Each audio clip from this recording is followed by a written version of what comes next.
Xo'p do'stlar, davom ettiramiz. Sizlar bilan bugun yangi mavzuyimiz boshlaymiz. Bugungi mavzuyimiz I'm going to mavzusi haqida gaplashamiz. Ya'ni going to ni o'zidan boshlaydigan bo'lsak, mana going to degani o'zbekchaga tarjima qilganimizda moqchi degan ma'noni bildiradi. Ya'ni nimadir qilmoqchi. Ya'ni tarjimasidan bilinib turibdi. Ya'ni bu kelasi zamon uchun ishlatiladi. Ya'ni kimdir nimadir qilishga qaror qilgan bo'lsa, ya'ni oldingi mavzuyimizda present continuous'dan farqi nima edi? Present continuous'da ya'ni nimadirlar tayyorlab qo'yilgan bo'ladi, yo bilet sotib olingan yoki kim bilandir kelishib qo'yilgan bo'ladi. Endi bunda shunchaki hech qanaqa qilinmadi, shunchaki shunaqa qilish, ya'ni qaror qildi shunday qilishga, kimdir nimadir qilishga qaror qildi. Misol uchun aytib o'tay, bu yoqda going to bormoq so'ziga aloqasi yo'q. Going to bu yoqda moqchi, ya'ni bormoq so'ziga umuman aloqasi yo'q. Endi tarjima qiladigan bo'lsak, I'm going to watch TV this evening. Bugun kechqurun men televizor ko'rmoqchiman. Ya'ni bu gazeta o'qib turibdi-da, qaradi, TVda yaxshi narsalar bor. O'ziga qarayapti, bugun televizor ko'rmoqchiman. Ya'ni yaxshi narsalar borligini ko'rdi-da, keyin shunga qaror qildi, televizor ko'rishga qaror qildi. Ya'ni bu kelasi zamon uchun ishlatiladi. Moqchi o'zi ma'nosidan bilinib turibdi. Televizor ko'rmoqchi, ya'ni bu xayol qilyapti, qaror qildi shunga. Xo'p, endi strukturasiga qaraydigan bo'lsak, strukturasi juda ham oson, Xo'p, ya'ni bizga kerak bo'ladi, subjectli kerak bo'ladi, ya'ni I, we, you, they, he, she, it. Xuddi present continuous'dagidek I ga am ishlatamiz, he, she, it ga is ishlatamiz, we, you, they ga are ishlatamiz. Ya'ni present continuous'dagidan o'zgarmaydi. Faqat unga qo'shimcha tarzda biz shunchaki moqchi degan so'zni ishlatamiz. Moqchi, ya'ni going to. Endi qilmoqchi emas bo'lsa not going to bo'ladi. Ya'ni I'm not going to, he is not going to, we are not going to bo'ladi. Keyin undan keyin bizga hech qanday ing kerak emas. Bu kelasi zamon. Shunchaki ish harakatni o'zini ishlatamiz. Do, drink, watch. Ya'ni oddiy qilib aytadigan bo'lsam, bizga kerak bo'ladi bu yoqda verb 1. Ya'ni fe'lni birinchi shakli kerak bo'ladi. Verb 1 kerak bo'ladi. Endi agar negativ shaklni yasash uchun shunchaki not qo'shamiz. Ya'ni buni bilib bo'lgan bo'lsanglar kerak. Ya'ni bizda yordamchi fe'llar am, is, are bo'ladi. Yordamchi fe'lga not qo'shib qo'ysak, bu so'roq shakli bo'ladi. Endi unga misol yozadigan bo'lsam, deylik, shu yoqqa bitta misol yozaman. Deylik,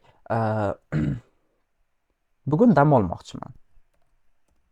Today, ya'ni dam olishga qaror qildim demoqchiman. I am going to, ya'ni bormoqqa aloqasi yo'q, bu going to, ya'ni men moqchi dedim. I'm going to shunchaki ish harakatni o'zi uxlamoq nima degani? Albatta sleep. I'm going to sleep. Ya'ni men bugun uxlamoqchiman. Today, bugun I am going to, men moqchiman to sleep, uxlamoqchiman. Bo'ldi. Xuddi shu.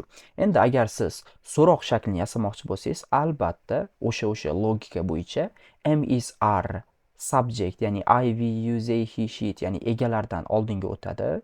O'sha va undan keyin going to bo'ladi. Keyin bu yoqda ham xuddi shu verb number 1 bo'ladi. Hech narsa o'zgarmaydi. Shunchaki am, is, are egadan oldinga o'tadi. Endi misol uchun kimdir qanaqadir deylik rejasini so'ramoqchi bo'lsangiz, ya'ni o'zi nimadir qaror qildi. Misol uchun deylik, are you going to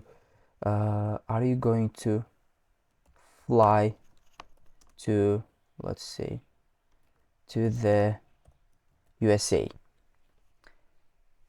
Ya'ni savol berdim. Are you going to fly to the USA? Ya'ni Amerikaga uchib ketmoqchimisan? Are you going to fly to the USA?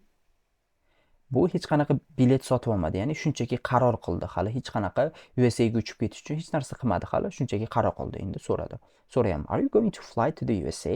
Amerikaga uchib ketmoqchimisan? Ya'ni United States ga uchib ketmoqchimisan? Ya'ni shunchaki savol berdim. Are birinchi ishlatildi, you bo'ldi, chunki nima uchun? Savol bo'lgani uchun. Endi agar bitta negativga ham misol yozadigan bo'lsam, mana negativ bu yoqda gaplashdik. Negativga bitta misol yozadigan bo'lsam, mana bu yoqqa yozaman. Xo'p, misol uchun deylik, John isn't, ya'ni is not going to John is not going to nima desam bo'ladi? Tell his let's say